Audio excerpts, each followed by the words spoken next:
O tema de hoje, trazido à nossa consideração, nos remete à ideia de que a mensagem do Cristo, posta para nós outros há 2000 anos, tem uma atualidade, um vigor, uma força para nos orientar nos descaminhos e nas aflições que caracterizam a vida odierna.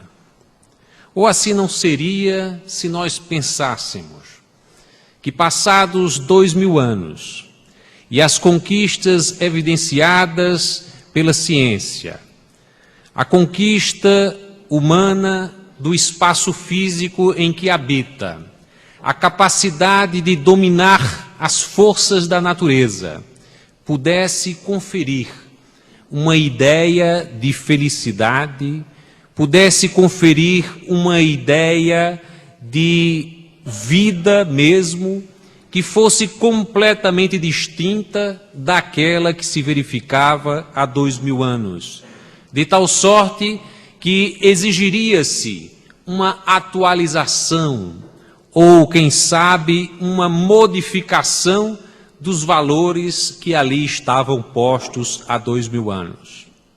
No sentido a contrariar essa visualização de que o mundo caminha numa direção que vai exatamente num sentido de demonstrar que a mensagem de um Cristo se tornou, portanto, peça do passado, nós iremos considerar exatamente, diante das aflições do mundo atual, quão é forte, quão é precisa para os desafios que temos hoje, recorrermos ao Evangelho do Cristo, ao seu exemplo, e reconsiderarmos que, a despeito de nossa trajetória, nós todos, tendo percorrido também esses 2000 anos, ainda nos encontramos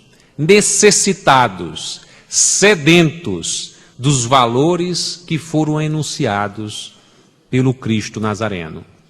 Assim é que a ideia inicial da proposição do Cristo de nos trazer um elemento e um valor, a consideração de nossas vidas, que é o valor do amor, é algo absolutamente revolucionário, na medida como ele nos coloca a ideia deste sentimento. Porque é verdade que, há mais de 1000 anos, havia uma espera extraordinária por aquele que viria como o enviado, o Messias, aquele que se apresentaria como o Filho do Homem. E da forma como as pessoas se relacionavam com Deus, com o Criador, este homem deveria ter, portanto, toda a força, todo o poder. Porque, afinal de contas, o respeito que as pessoas tinham às divindades, e eu estou dizendo assim as divindades, porque há 2000 anos, apenas entre aqueles da qual nós fazemos parte da tradição e da cultura judaico-cristã, portanto, somente entre os judeus, havia essa percepção clara da existência de um Deus único.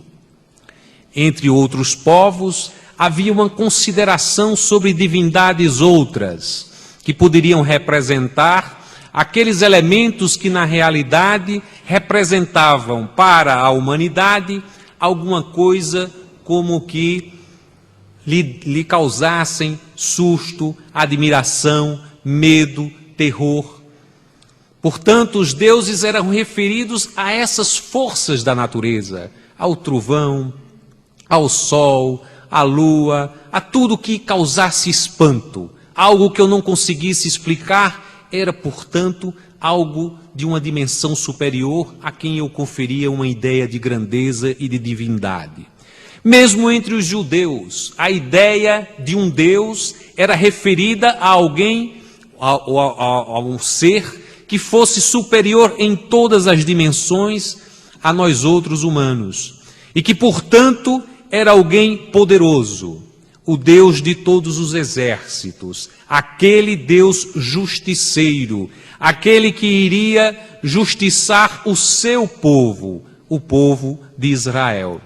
Essa percepção nos fazia também acalentar o desejo de que a chegada do Messias iria trazer a nosso povo, ao povo judeu, aquela possibilidade de emancipação da forma como que viviam subjugados ao domínio romano, mas essa ideia era uma ideia humana de Deus, uma ideia humana do enviado de Deus.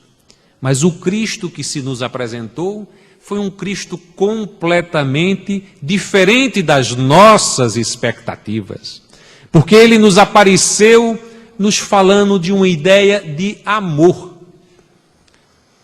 Essa ideia contrastava com tudo o que se esperava dele, além de todo o simbolismo que está revestida a sua chegada entre nós, elemento que iremos discutir ao final desta palestra.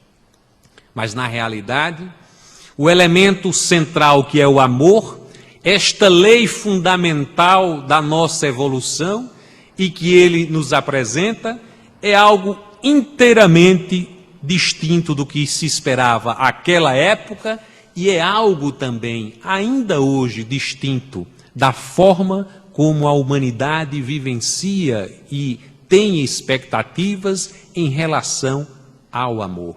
Afinal de contas, existe nos tempos atuais, dentre todas as expectativas humanas, porque a humanidade quer ser feliz, e se nós perguntarmos e fizermos as pesquisas, todas as pesquisas que se faz sobre felicidade, os homens haverão de dizer, entre um dos elementos centrais da sua busca da felicidade, que a pessoa quer amar.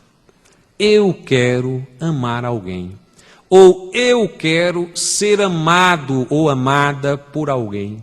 Essa é uma expectativa humana para a qual nós traduzimos muito da nossa noção de felicidade. Mas o Cristo não nos apresentou essa ideia de amor. O amor que o Cristo nos apresentou estava sintetizado numa frase que, de tão simples e tão potente, até hoje temos uma dificuldade imensa de fazê-la vigir na nossa sociedade, de traduzi-la em ações e atitudes concretas da nossa existência. Amar ao Pai sobre todas as coisas e ao próximo, fazendo a Ele o que gostaria que eles nos fizessem. É uma ação de solidariedade para os outros. Mas que outros? Porque esses outros que ele nos apresentou já nessa sentença de uma forma inteiramente diferente daquela que estávamos habituados. Porque inicialmente ele nos disse que Deus é o nosso Pai. Ao fazer a ideia de que Deus é o nosso Pai, ele não disse Deus é o Pai dos judeus.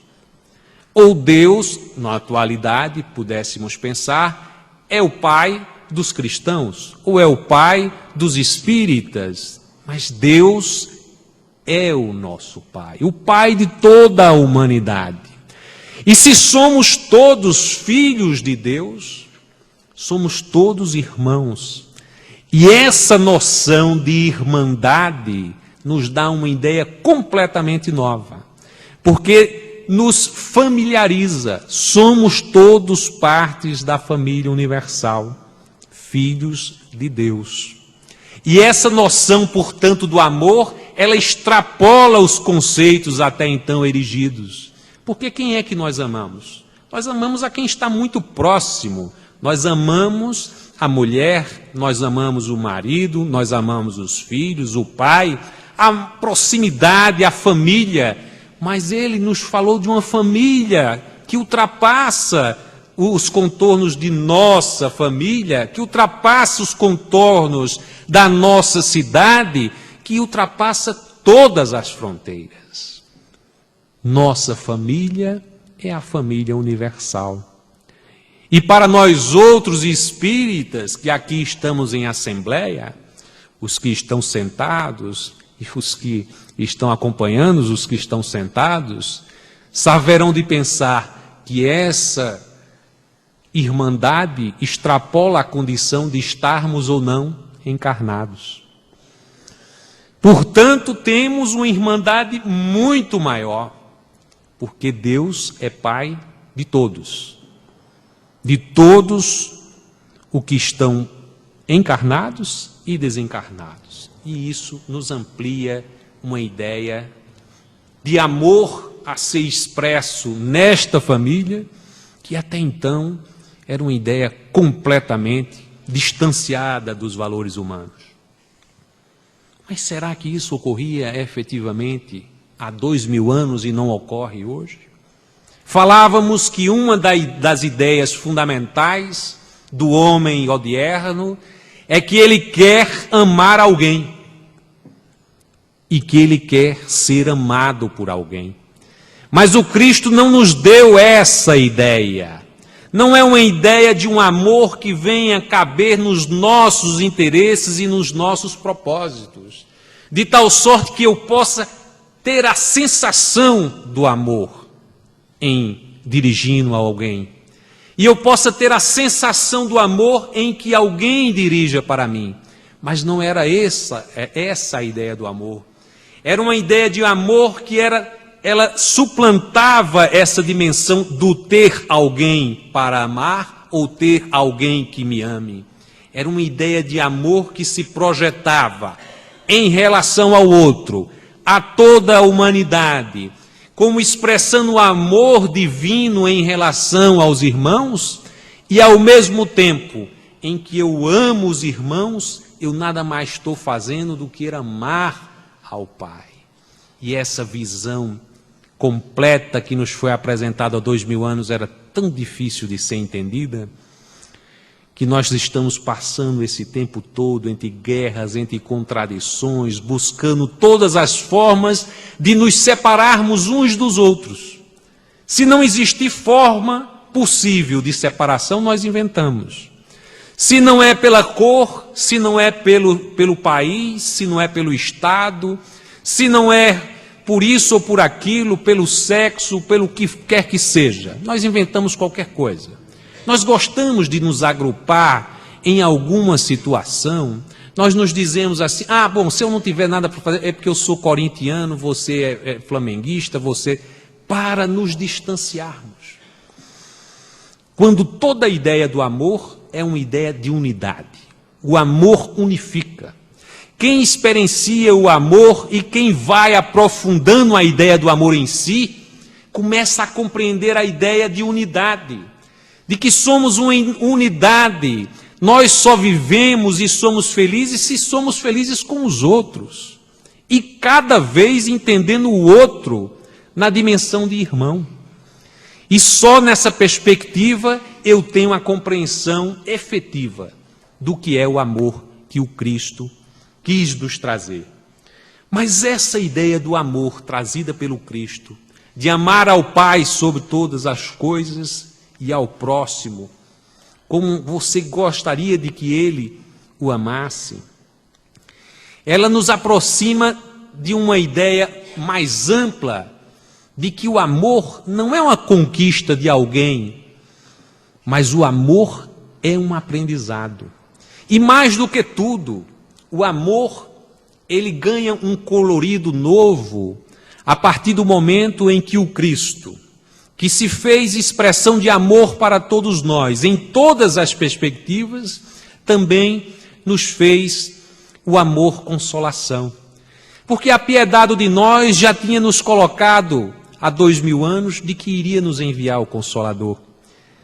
E nos envia a doutrina espírita para trazer um novo nome, uma nova categoria, a se associar com o amor, para nos dar uma ideia mais clara daquela possibilidade do amor em nós, que era exatamente a reencarnação. Porque vejamos, Esse amor que o Cristo nos propôs há 2000 anos era uma coisa difícil de ser internalizada de imediato. Aquela extraordinária dimensão de amor que era o Cristo, com toda a forma de doação com que ele fazia a sua existência, era algo muito distante de todos nós. Nós tínhamos dificuldade de entender o que era esse amor que ele queria trazer para nós. Então, nós ficávamos com a ideia, é impossível, isso é algo que só é concebível para os santos. Isso talvez alguns desses apóstolos que estão com ele vá conseguir conviver e ter uma ideia de amor próxima do que ele experimentou. E realmente, se nós tivermos uma ideia de vida sem reencarnação, isso faz sentido. Porque numa vida não dá para aprender toda a dimensão do amor que o Cristo possuía. Toda a grandiosidade do Cristo em renúncia, vindo a nós, primitivos, dominados pelos instintos, e aquele espírito de elevada grandeza, crístico, vindo a nós em renúncia, era uma distância muito grande. Então era necessário, portanto, que a ideia da reencarnação se introduzisse para que pudéssemos ter a compreensão mais exata de que amor era que o Cristo falava. Quando ele dizia, o amor a ser vivenciado tem toda essa dimensão resumida nessa frase extraordinária. Ama o outro como tu queres que ele te trate e te ame. Olha que coisa fundamental, importância, simples, uma sentença simples e extraordinariamente difícil de ser vivida. Pois bem, com a ideia da reencarnação, nós começamos a ter a ideia de que podemos, e estamos passando por esse processo, de incorporar ao longo das diversas existências valores que vão se incorporando à nossa vida e que vão nos dando a dimensão do amor que, ao longo das existências, irão nos aproximar do Cristo. E, portanto, iremos entender a grandiosidade dessa mensagem. Mas, bem, nós falávamos que essa mensagem, trazida para os dias de hoje, tem uma atualidade extraordinária. Porque ela nos convoca a ultrapassar uma série de outras visões que ainda temos, de outras utopias que ainda temos, como, por exemplo, a ideia que temos sobre a felicidade associada a uma percepção de que ser feliz é saber viver. As pessoas dizem, quando a gente faz uma pesquisa, fulano é feliz porque aquele sabe viver. Vocês já devem ter ouvido essa expressão de alguma forma. A gente faz as pesquisas, fulano é que sabe viver. E o que é saber viver? Qual é a dimensão de vida que nós temos? O Cristo nos trouxe uma ideia de vida que é completamente diferente. Não é mais aquela perspectiva que as pessoas trazem. Eu quero viver intensamente. O que é viver intensamente para os dias de hoje? Os dias de hoje nós estamos vendo o que é viver intensamente. As pessoas passam a uma luta de obter todas as sensações. Porque na escala evolutiva nós somos assim. Nós inicialmente somos só instintos. Nós buscamos comer quando temos fome, nós buscamos abrigo quando temos frio. É assim que nós vivíamos no passado, todos nós. Depois, somos os homens das sensações, nós buscamos sensações. Queremos ser alegres. Então buscamos alguma coisa que, vamos rir de uma piada, vamos buscar essas sensações. O que é que nos traz sensações de alegria, de prazer? Ela pode estar num filme, ela pode estar, se somos muito sexualistas, em pornografias, nós podemos buscar sensações na bebida, podemos buscar sensações nos tóxicos, Nós podemos buscar sensações na velocidade, nos esportes radicais. E quanto mais sensações, mais a ideia de que estamos vivendo intensamente. E essa é a grande utopia que muitos de nós estamos vivendo na atualidade. Queremos viver intensamente. Essas sensações.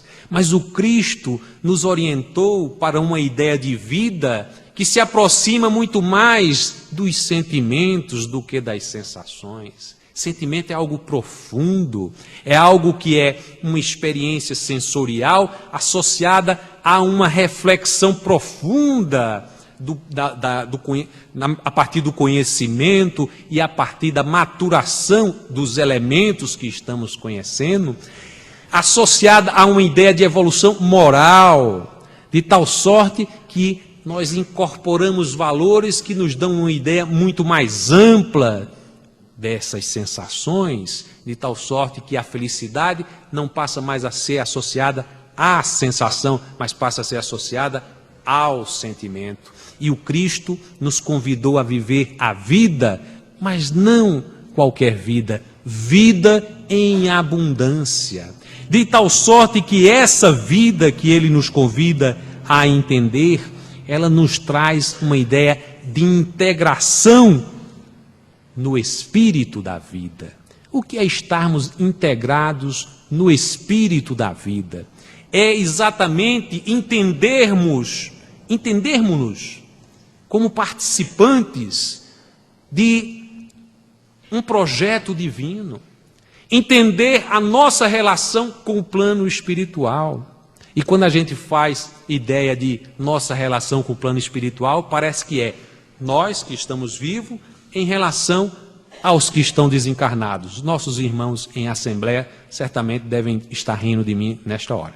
Pois bem, nessa dimensão nós temos uma ideia de que há dois mundos. Há o mundo encarnado e o mundo desencarnado. Apenas para efeito de retórica nós podemos falar em dois mundos. Na realidade, nós temos um mundo, um único mundo, entrelaçado, interrelacionado.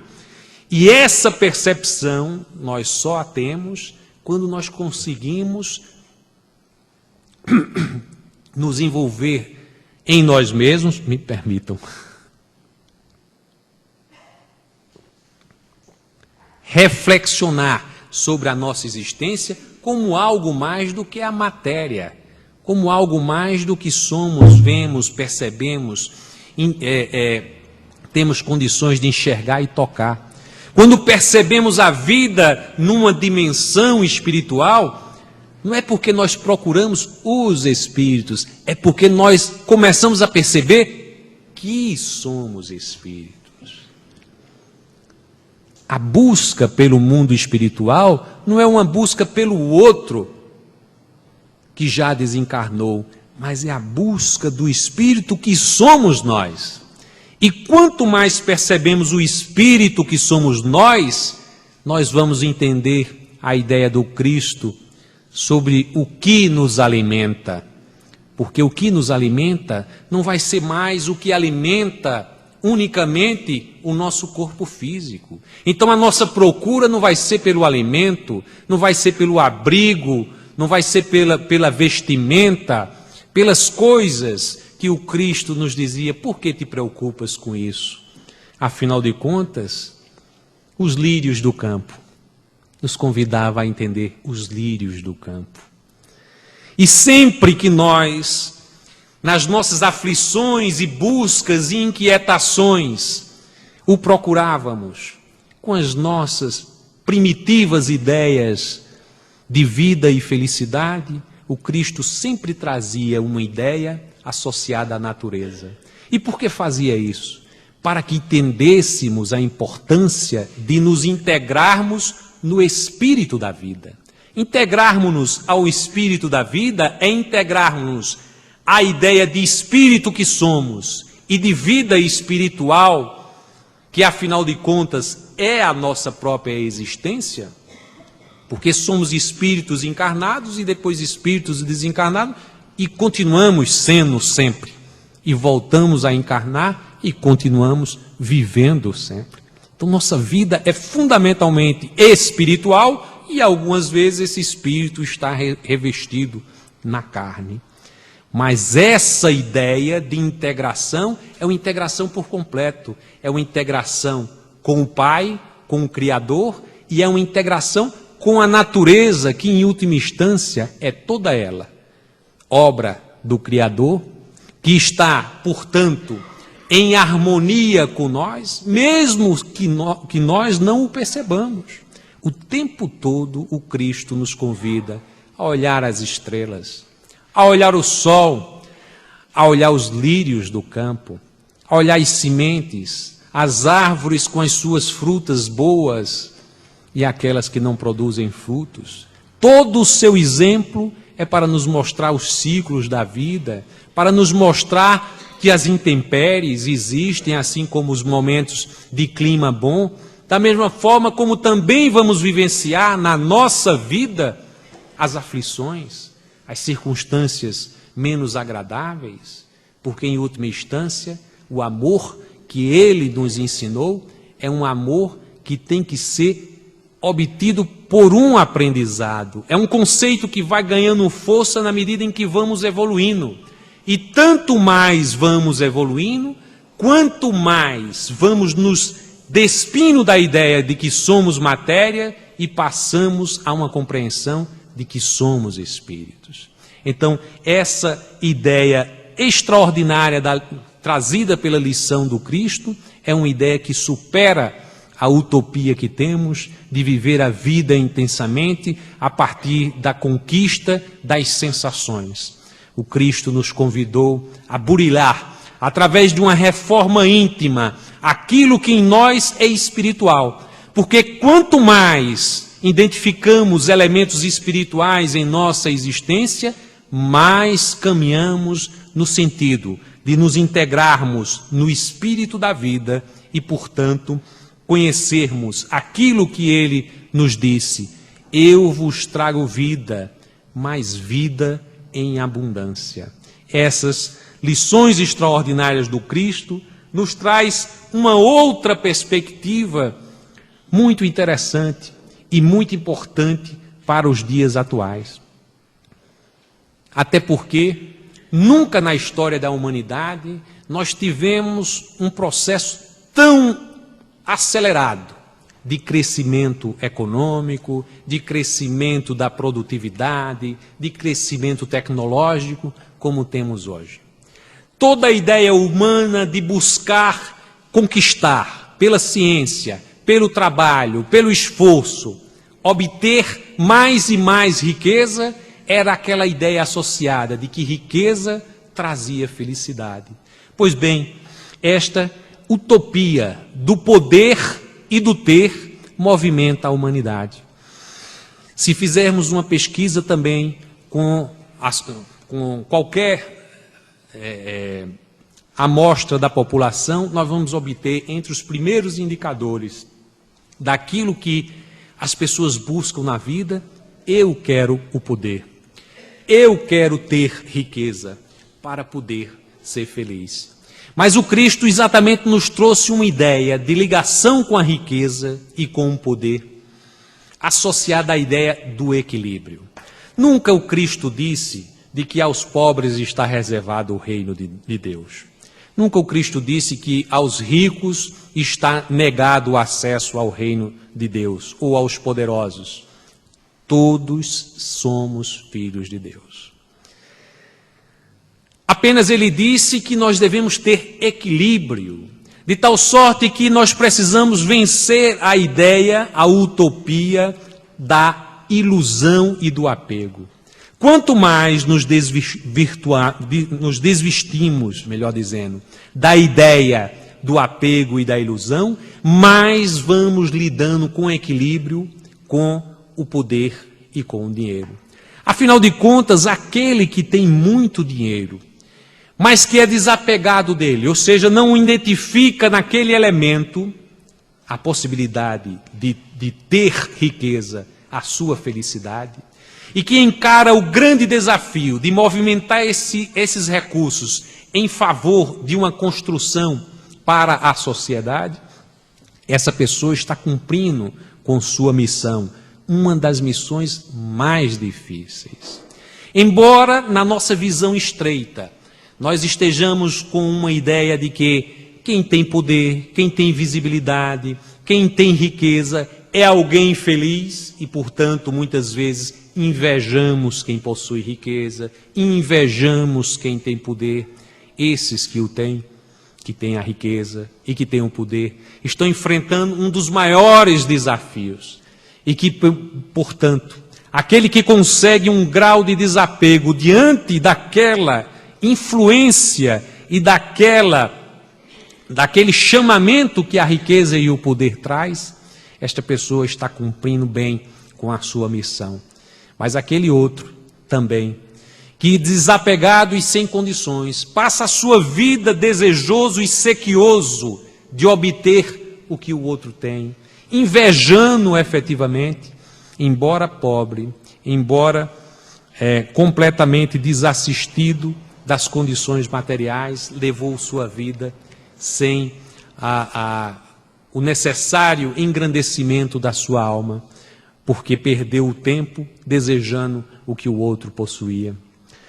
Então, ser rico ou ser pobre não é o elemento central a garantir uma condição de superioridade moral, que é tudo que vale, em última instância, para a ascensão espiritual de nós outros. Mas é fundamentalmente a ideia de desapego e a ideia de equilíbrio no uso do poder e da riqueza. E mais do que tudo, a ideia de responsabilidade que está associada a isso outro. Trazido para os dias atuais de mensalão, de corrupção, de todos esses elementos que encontramos, do uso do poder e da força que movimenta a indústria armamentícia, que movimenta as guerras, os conflitos, podemos dizer da atualidade extraordinária com que o Cristo nos convocava a encarar a riqueza e o poder com equilíbrio. Porque se nós trouxéssemos os mandamentos divinos da utilização equilibrada da riqueza e do poder, a terra já teria passado para mundo de regeneração há muito tempo. Mas porque ainda teimamos, porque ainda buscamos, porque ainda lutamos intensamente para a obtenção desses elementos, a despeito dos outros, muitas vezes contra os outros, porque queremos ter riqueza para sermos superiores aos outros, nós exatamente estamos em contradição com a ideia inicial, que é toda ela a que preside o nosso esforço evolutivo. Amar aos nossos semelhantes como irmãos. E essa perspectiva, portanto, se mostra de uma atualidade e de um vigor extraordinário para os nossos dias atuais. Mais do que isso, nós temos a utopia da conquista da felicidade pelo trabalho. Nós passamos tempos e tempos buscando ser mais competitivos para o trabalho, numa visão de trabalho que é a de proporcionar exatamente esses elementos de riqueza que nos farão diferenciados dos outros. Mas o que o Cristo nos traz é uma ideia completamente diferente, de que o trabalho deve ser para servir e para ser útil à sociedade. E quando ele nos coloca essa ideia, nos traz uma ideia inteiramente diferente da que nós vivenciamos. Porque também uma ideia que é comum às pessoas é dizer, hoje eu trabalhei o dia todo, agora eu mereço ter um tempo para mim, para a minha satisfação. Ora, 8 horas da sua vida é destinada para algo que é completamente a antítese do prazer? Quer dizer que você sofre para trabalhar? Então você está desperdiçando uma boa parte da sua vida. São 8 horas por dia, durante 35, 40 anos da sua existência trabalhando, e você faz uma coisa que você não gosta, que é desagradável, e que, portanto, você tem que depois chegar em casa e ter um bom ambiente, o descanso, para se recuperar dessa coisa extremamente desagradável que foi o trabalho.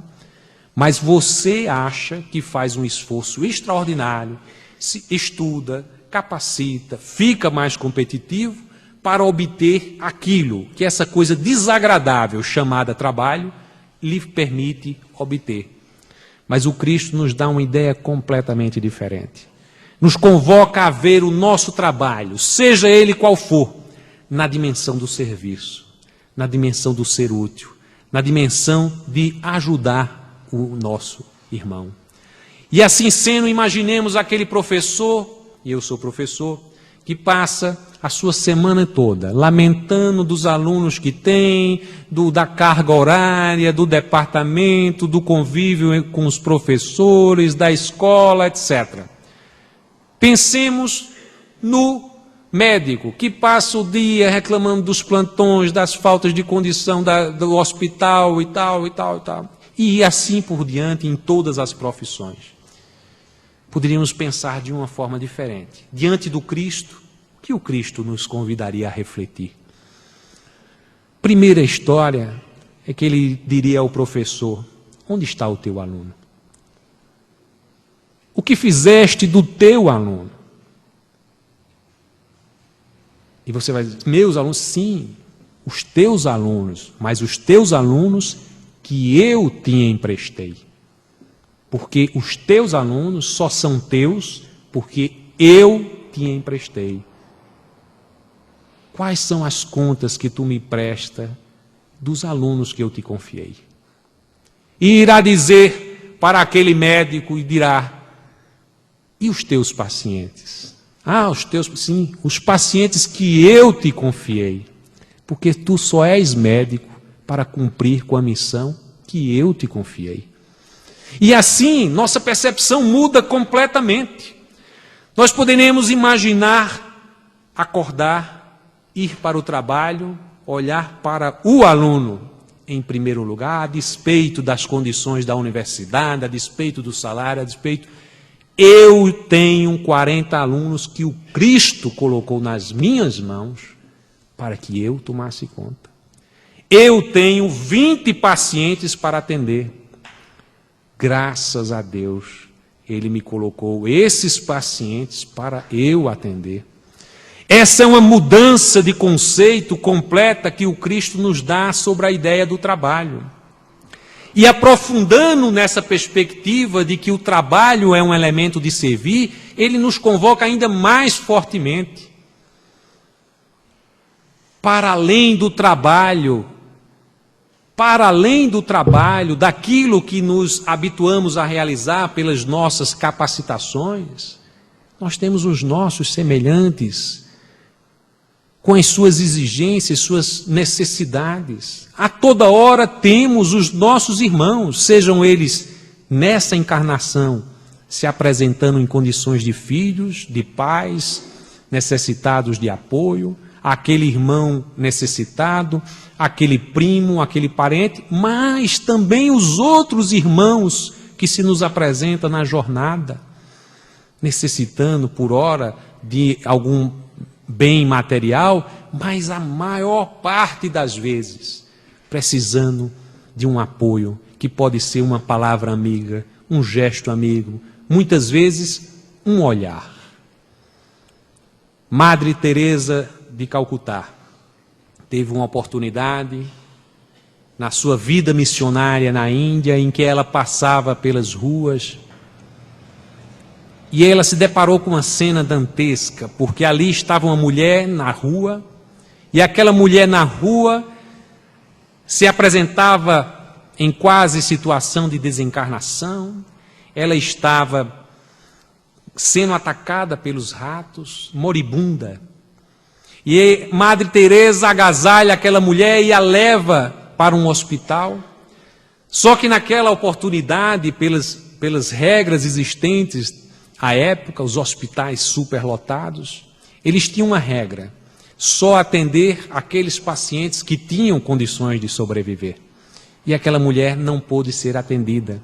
E Madre Teresa, em desespero diante daquela situação, a única coisa que pôde foi recolher aquela senhora nos seus braços. E ficou com ela chorando. E a mulher, já desfalecendo, também chorou com ela. E disse: não chore. O que eu estou sentindo agora eu nunca senti na vida. Nunca na minha vida ninguém me acudiu, ninguém me colocou nos braços, ninguém me olhou com tanto amor como você me fez. Olhou para o crucifixo que Madre Teresa trazia e disse a ela: esse é o seu Deus. Eu não o conhecia, mas agora eu quero ir ter com ele. E desfaleceu. Muitas vezes, tudo o que nós precisamos oferecer ao nosso irmão é um alento, um olhar, um carinho, um gesto. E essa caridade extraordinária está ao alcance de todos nós. E é uma das lições que o Cristo, em vivenciando conosco, nos trouxe em lições inesquecíveis, que o Evangelho, em suas páginas incontáveis, demonstra em toda a riqueza de detalhes. E nós temos, portanto, uma dimensão da caridade que extrapola a ideia do amor, de tudo que nós conhecemos por amor, porque o Cristo nos convida a olhar com amor não só o próximo, não só o familiar, não só o próximo muito próximo, não só o próximo que pode nos agradar, mas fundamentalmente aquele próximo que muitas vezes nos desagrada. E o Cristo nos convida a amar os nossos inimigos. Amar os inimigos é algo impensável para nós há 2000 anos. Quase que impensável para nós hoje. Porque ainda hoje, quando nós assistimos a situações em que ocorre uma violência muito grande, quantos de nós não dizemos: se fulano merecia tal ou qual pena, merecia morrer, merecia isso, merecia... Alguns sugerem até tortura. Porque nós achamos que a ideia de justiça que deve ser aplicada não é a justiça cristã. Que a nossa ideia de justiça ainda é aquela do olho por olho, dente por dente. O Cristo nos apresentou uma outra ideia e nos falou claramente, para que tivéssemos a oportunidade de realizar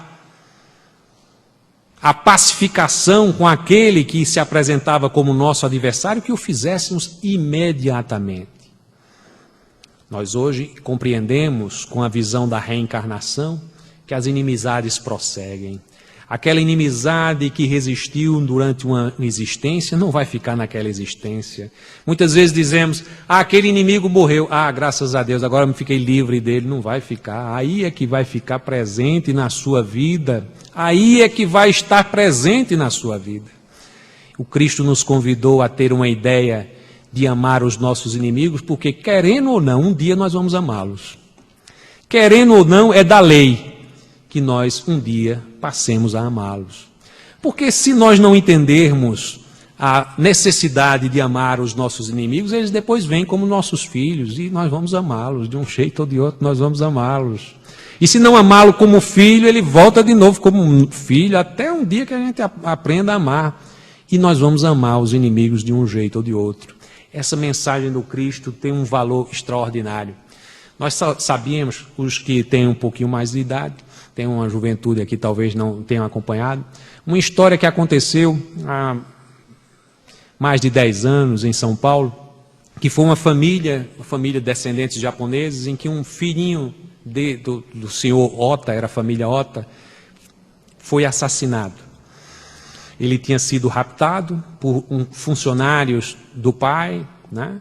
E a criança, depois de 11 dias, foi encontrada morta desencarnado, com 2 tiros.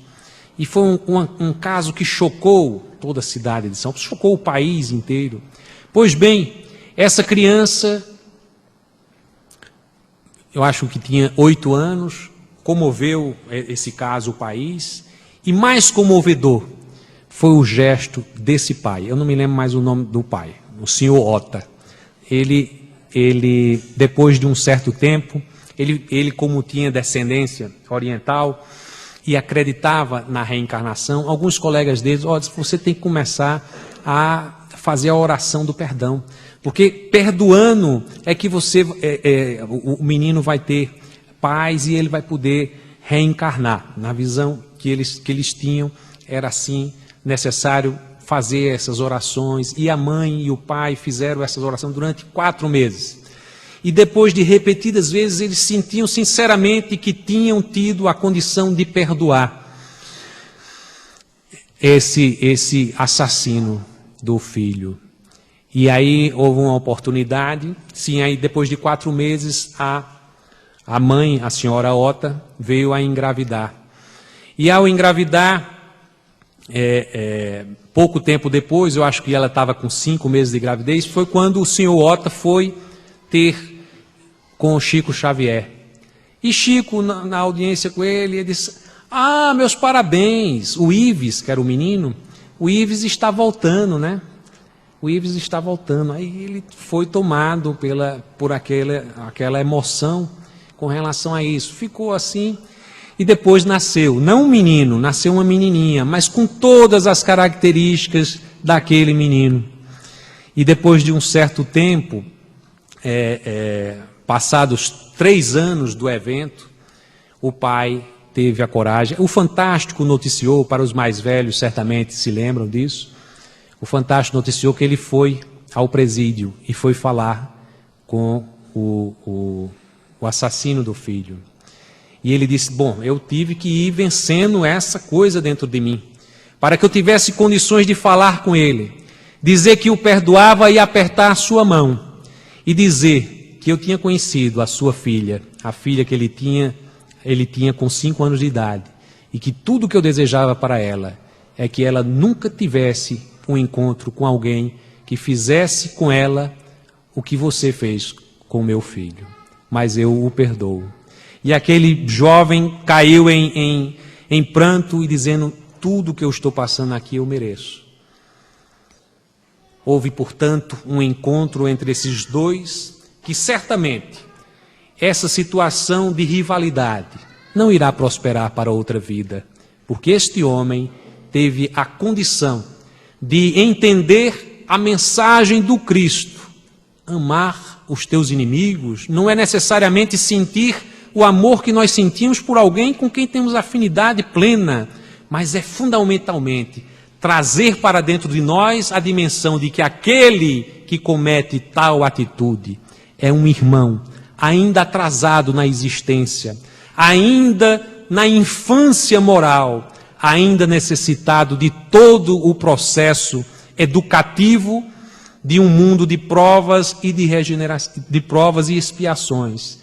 E que, portanto, este indivíduo, ao longo de outras existências, poderá ir incorporando os elementos que se aproximem em afinidade, para que mais adiante eu possa ter a afinidade com ele e dizer, eu amo com toda a intensidade que o meu coração pode dizer.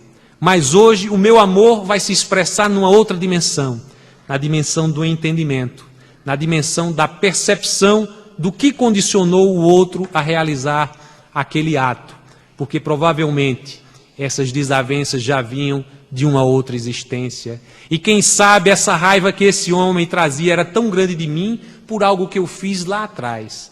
Mas se eu não tiver uma percepção da reencarnação, tudo o que eu posso ter em relação a esse indivíduo é uma ideia de ranço, uma ideia de animosidade, de antipatia e de distanciamento, porque realmente o ato que ele cometeu é abominável, mas não estamos falando do ato, estamos falando do Espírito, que sendo Espírito é Filho de Deus. Não há Espírito que não seja Filho de Deus, e isso muda completamente tudo, porque a nossa ideia do Criador é o da perfeição absoluta, e não há nada na criação da perfeição absoluta que não seja também potencialmente projetado para a perfeição. E esse é um novo enquadramento que o Cristo nos oferece em suas lições. Como dizia aos apóstolos, fazei com fé, porque tu poderás fazer tudo o que eu faço e muito mais.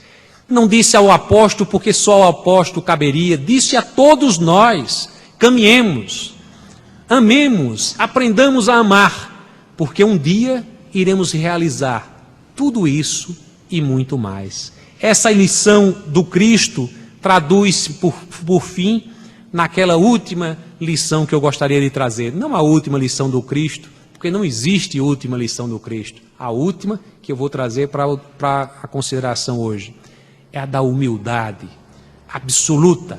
O amor feito humildade, o amor que já se apresentou na forma da caridade, o amor que já se apresentou na forma do perdão, do serviço, da benevolência, ela se apresenta também na forma da humildade, porque o Cristo se apresentou para nós do início ao fim, ao nascer numa manjedoura e ao despedir-se de nós na carne, crucificado, completamente ausente de qualquer outra consideração que ele merecia pela grandeza espiritual do governador do planeta Terra. Este espírito é de uma humildade absoluta. Quando chegou e aqueles que o tinham como Messias, como Filho de Deus, como diziam, o tinham com tal força e reverência que o associavam com tal dimensão que o chegava e dizia: Senhor, tu que és só bondade. Ele disse: quem é bom? Bom só o Pai. O Cristo nos afirmava que bom só o Pai. E quando realizava as suas curas e tudo mais, dizia: tudo que fiz, o fiz, porque estava conectado com o Pai. Olha que dimensão extraordinária. Nós, quando realizamos uma beneficência qualquer, aí dizemos com toda a empáfia: hoje eu dei umas cestas, né? Mesmo fazendo bem, né? Hoje, eu dei uns passes, hoje eu fiz, como se fizéssemos alguma coisa que nós não fizéssemos por bem, unicamente porque estávamos, graças a Deus, conectados com o Pai, conectados com o divino e com todas as possibilidades que o Pai nos ofertou para sermos professores, médicos, devotados a oferecer àqueles que nos procuram aquilo que o Pai nos confiou. E nesse dia em que nós pudermos pensar em trazer de mensagem do Natal a incorporação do Cristo em nós, que o façamos com toda a humildade com que Ele nos chegou. Não possamos trazer o Cristo dos presentes, dos grandes templos ou das grandes ornamentações. Possamos trazer dentro de nós a manjedoura, colocá-la com toda simplicidade dentro de nós, agasalharmos o Cristo com toda a bondade daqueles pastores, daqueles que ali nas cercanias da manjedoura cuidaram para que o Cristo tivesse as condições do seu nascimento, com o mínimo de conforto, para que Maria tivesse aquele leite antes do nascimento, para que os animais que depois iriam, para que o animal que depois iria carregar o Cristo em direção à sua fuga para a salvação, ele pudesse estar alimentado, para termos também dentro de nós toda a alegria daqueles camponeses que nas cercanias receberam as visitas dos anjos e que diziam a eles: bem-aventurados todos, é chegada a hora entre nós em que o Cristo, o Messias, nasceu. E eles saíam pelas ruas, pelas cercanias, cantando e louvando ao Cristo. E antes que os homens pudessem imaginar todas as dimensões de presentes ao Cristo, na forma do incenso, da mirra, porque é assim que nós encaramos, como é que nós ofertamos aos nossos deuses as riquezas, o ouro e os tesouros. Pensemos em dar ao Cristo o mesmo carinho, a mesma consideração dentro do nosso coração dos pastores das cercanias, para que os nossos lares possam significar, assim como essa casa significa na constelação. Eu quero para registrar, está no finzinho aqui, um filme sobre Natal, como tantos filmes do Natal, alguns de vocês podem ter assistido, que tinha uma disputa entre duas famílias para ver quem iluminava mais as casas. E eles chegaram a tal grau da disputa que eles ficavam olhando na internet com as imagens de computador, da satélite, para ver qual era a casa que tinha, não sei se alguns de vocês assistiram esse filme, para ver qual a casa que estava mais iluminada. Era uma competição no Natal. Olha que coisa impressionante entender o Natal dessa forma. Pois bem, eu tenho certeza e fiquei imaginando hoje como do mundo espiritual nós vemos a iluminação da noite de Natal. Mas não só da noite de Natal, nesta noite, em que estamos rivalizando com algumas casas ornamentadas. Essa casa provavelmente tem uma iluminação extraordinária. Do mundo espiritual estamos sentindo toda essa iluminação porque estamos falando do Cristo, estamos falando do amor, e esse sentimento que nos irmana irradia uma luminosidade extraordinária. Da mesma forma, quando estamos nas nossas casas, na reunião do Evangelho do Lar, no mundo espiritual, uma pequena casa, onde uma pequena família possa estar falando do Cristo, tem toda a luminosidade que nenhuma iluminação artificial pode oferecer. E, portanto, possamos trazer essa lição de humildade para considerar o Natal, em todo esse mês, como uma oportunidade para refletirmos sobre as lições do Cristo, com atualidade imensa para os problemas que temos nos dias de hoje, e podermos dizer: Senhor, faz entrada em nossa casa e, hoje e sempre, faz morada no meu coração. Assim seja.